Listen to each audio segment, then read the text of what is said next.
I was like, yeah, that's like our school. Yeah. He thought that was pretty cool. That's our place. Yeah. So you did really great yesterday. I thought you did really good. I thought your passion came through. It wasn't just a dry history lesson. It wasn't just a dry history lesson. Good. Yeah. I felt like it refreshed a lot of things for me about our denomination. It's very easy because we don't function. I mean, you said it well. It's like there's no bishops or anybody that we're reporting to or anything. No. And a lot of that, like culturally, works out well. Like the hands-off approach to this whole thing, aside from what's necessary, is so good because it allows you to work within the culture and figure out what this looks like, not just as like a copy paste thing. Exactly. Yeah. So Cameron Park is not Guinea. No. Totally different place. Yeah. And so it's just like, But it's also, there's a camaraderie. Yeah.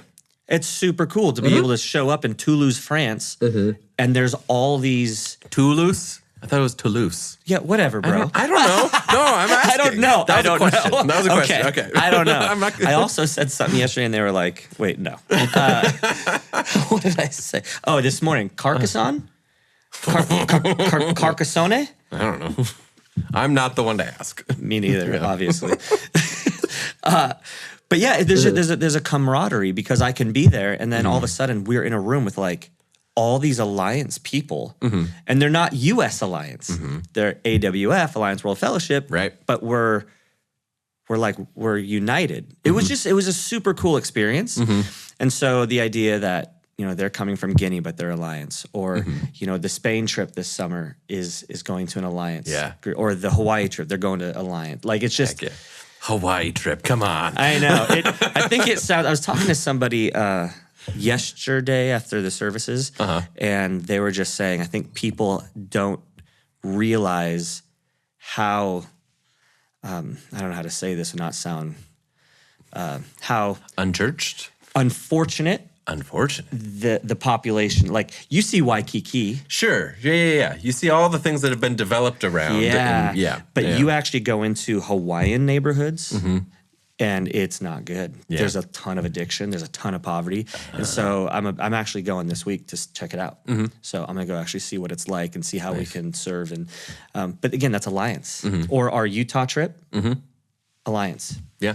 So we're going to be working with Congolese, Hispanic, and then just a Utah church, a CMA church, and but that's just super cool. And people don't realize, right? They don't see how we're such a big. I think dude, absolutely, I'm all about it. I love the Chapmans. I forget his Steve, Timothy Jessica. Timothy Chapman, Timothy Curtis Chapman. Yep. I like his.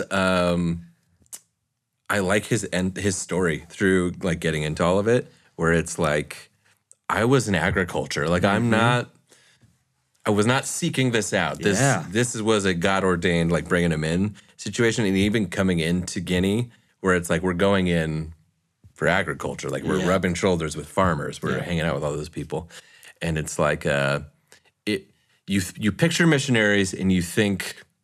Old school. We're going in and we're just coming in with tracts and we're throwing them at people and talking, and we're doing it that style. Yeah. Which I feel like there's a time and place for that. It's far and few in between at this point, it seems like, as we're figuring out what it looks like to be authentic in our faith and also really get to know people. Right. We're adjusting the missiology, like what that should look like. And you can tell me more about short-term missions with that too, because I know that's had to adjust over the years as well, from a vacation into an actual mission trip. Or here's some stuff. So, see ya. Yeah. More. We can do that later if you want. But I like that. That makes way more sense to how I've interpreted just sharing the gospel in general. Was like I'm not called to go to engineers and talk to them about Jesus. I can't speak the language, nor can I really like understand, aside from just being a human, what it's like to think about Christ in that field, think about God in that field, and ask those questions with that framework. I know musicians. And so it's like that is my whole context of thinking. Yeah. And I totally can understand mutistic. I was thinking artistic and musician. Yeah. I can totally understand like a musician's interpretation of all the big questions of life and who God is and like what all that is, and can have that conversation and rub shoulders with people in relationship. And him saying that revived that thinking in my mind of like, yeah, this makes sense, like of how we're all called into this in the first place. And it gave feet to what we've tried to say before, not as well, where we're like, hey, you can, I even did it yesterday, you can be a teacher, you can be a lawyer, you can be a doctor, you can be a pharmacist, a mechanic. And people go, oh yeah, sure. But they just saw it. Yeah. They got to see a guy who works in agriculture. You're a missionary? Yeah. Right? Well, yeah, here's how that works. Oh, maybe anybody can go. And maybe I can do that right now. Right. Exactly right. Right. Yeah. He didn't go to seminary. Yeah. You know? So it's just, I think it's more in line with what we see from the apostles in going out, and they traveled. Paul was a tent maker. Yeah. Right? And so he would just go and do that. And then that's how he got his income. And he would just tell the people around him, hey, by the way, thanks for buying a tent here. Can I tell you about Jesus? You know what I mean? Yeah. So I don't know. I just think it's it was a really good testimony. There's another couple that I'm hoping will be able to come visit us in the fall. They're a younger couple. They're both dentists. And they're realizing we can go and do the same thing. So they are. So they're in the process right now. And I think this summer will be a big step in them being like a year out from going. And so I'm going to see if they can. They're down in Fresno. So I'm like, just try it. Let's go. Yes, Fresno. Get some relief. Come up here. Please leave Fresno. So yeah, there's other people too that I think will be great picture for our people to see. Anybody, regardless of your background, your profession, anybody can go and do this. So yeah. So what's the you got the home field missions, which is just your day-to-day. These are the people that I'm around and thinking, I know this thing and God's going to use this thing to draw people to him. But then those who go on missions, like actually go outside of the American culture and stuff.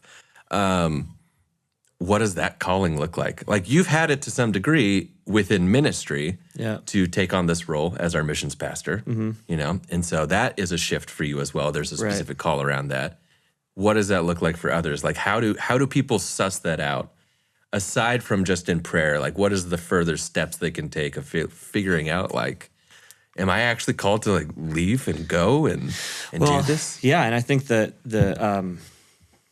I think we got to simplify it first. Okay. Yeah. How? Well, it's just the answer is yes. Oh, okay. Yeah. I don't know why we've missed that. Yeah. Am I called to go? Yes.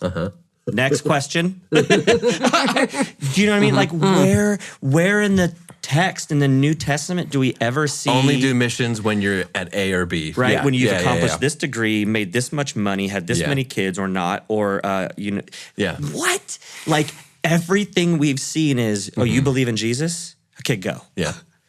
Right? Yeah. So I think that's the first step that we all need to get past. And I tried to kind of mention that yesterday with some go, some send, some go. But really it's like, wait, the answer is yes, we all are to go. Now, I think there might be healthy or certain seasons in life that make more sense than others. And that's where maturity and wisdom comes in. Yeah. See, that's a little bit different of a question. So I go like, you know, if you're a second year, third year college student, let's just wait like a year. Let's just finish what you're doing. And then, or if you're at like, 27 years in your job, let's just like wait 3 more. You know what I mean? Like there's some wisdom. Get around. You know what I mean? There's some wisdom and just let's finish your 30-year career, retire. And, but for a lot of people, it's this, am I called? Well, yes, you are called. So then how do I suss that out? What do I need to do to actually go, what's it like? How will I do? There's certain people that won't do well in certain environments. Sure. Jamin was just in Sao Tome, right off the west coast, actually not far from Guinea where the Chapmans are from. And he just a little bit more south, this little tiny island owned by Portugal. And they have sporadic electricity, no AC. Yeah. And he was talking about how he struggled to sleep. Like he was just, just wet. Yeah. Just so much sweat. And so he said, I get an hour, 2 hours a night because on top of that, you've got mangoes hitting the metal roof. You'd get to sleep, and bam, you're. Yeah. He loved it. Huh. There's no roads. Yeah. It's just dirt. And he's like designed for that environment. That's so cool. Some people just aren't. Uh-huh. Right? But they have a Some passion. people are just little princesses. Yes. And right? need our robes. For sure. Yeah. Maybe. That wasn't to call you out, sorry. Okay. Because I say some of us are designed for France. There you go. Cathedrals and robes. No, but honestly, some people are. Like, I just see these things are, let me communicate. Okay. These are some of the examples I don't think people put a lot of stock in. Yeah. I didn't take Spanish in high school. I don't know why. I didn't want to. Yeah. But French sounded super cool. So I studied French. And I ended up doing 5 years of French. I did it in college, and I did German, which worked out because I ended up living in Germany. But then I've gone on missions in France, and I've been able to use that skill. Whoever would have thought? I didn't. When I was in high school, I never would have thought I'd be using that. Yeah. So, sometimes we just need to look at what our life experiences are. Jamin's an outdoorsman. The dude, and so it makes sense. It does make sense. But it makes sense for others that England has a deep need right now because they're so post-Christian. Same thing with France. France especially. Right? Yeah. France, Spain. Yeah. Yeah. And so people may come to realize, wow, I'm an art history major. Yeah. I ended up going into real estate, but that was my degree. Well, you know a lot about art history, so France is in there. So you could actually use that by being a tour guide at French museums to meet people. There's like, you see what I'm saying? Like, we got to get a little more creative than just like, here's my testimony. You know what I mean? Yeah. So that's just one thing for people to consider is, what are your experiences? What are you designed for? I think another with that though is try it. So go. We have a woman in our church who came to me recently, and she was saying that she just loves this ministry where they put in wells in Africa. So she went by herself with this team that she didn't know. Yeah. And she's done it like 3 years now. Dang, dude. Loves it. Yeah. So she's just doing that periodically. She's in a stage of her life where she's also probably nearing retirement. That could look different in a few years. And so I would just say to anybody who's like, I don't know, well, let's go check it out. Yeah. Let's go on a mission. We can either go with you if we're doing one around the same time, or if not, we can find an organization for you to jump in with and just go check it out and see. Man, maybe Middle East isn't, you come back, I'm not designed for that. That was too much. Or you may find that's where I need to be, Yeah. So I think that's those two steps of how am I already wired? And let me try it. Yeah. I think there's a fair criticism around all this of like, well, you're going to choose the place that you're most comfortable and do that. But there's an easy like argument against that. And like, no, none of this is comfortable. Like, no, that's why a lot of us aren't doing it in our day to day. Right. Because this isn't comfortable. This is not a comfortable place to be, regardless of where you're at. And so it's like you hear like, oh, they're going to Hawaii. It's like, oh, trust me. You're going to deal with some hard things, and this is not going to be the vacation that you thought you were going to get. Like, we're not called to comfort, and sharing the gospel is probably never going to be comfortable. No, especially with great risk. Yeah. Right? So great risk either to yourself or the people you're sharing it with. Right. Well, and that's a lot of the discomfort is in the social risk as well. Of like, I'm going to get rejected or yelled at, or they're going to call the police on me, or something's going to happen here. It's like, yep, absolutely. Yeah. I have... that's what life and death is. It's uncomfortable. It really is. So I've got a friend who is from Nigeria, and his family was Muslim, and some missionaries reached him when he was a kid. Yeah. And his dad was an imam. So when he became a believer, that was like, words can't describe the chaos. Yeah. So some of the images that he shared with me were that he had to run because his dad said he was going to kill him. Dang, dude. He ended up hiding, but the dad, this is rough. That's dad found out who the missionary was that led his son to Christ. Yeah. Thinking his son was in the hut or the house or whatever he was living in, burned it down, ended up killing the missionary's kid. not his own son. His own son ended up getting refugee status out of where they were and into England. And it took decades for him to ever be able to reconnect with his dad. Yeah, man. He did. Dad's still an imam. But there's not only a personal cost, but there's the social cost for the person that you're ministering to. Yeah. So no, it's not easy. No. But nothing Jesus called us to and nothing Jesus did was easy. And so I think there's nothing wrong with, hey, I do well in this environment. That's just going to make things better, more effective. So two things I like to talk about is how effective can I be and how can I make the greatest impact?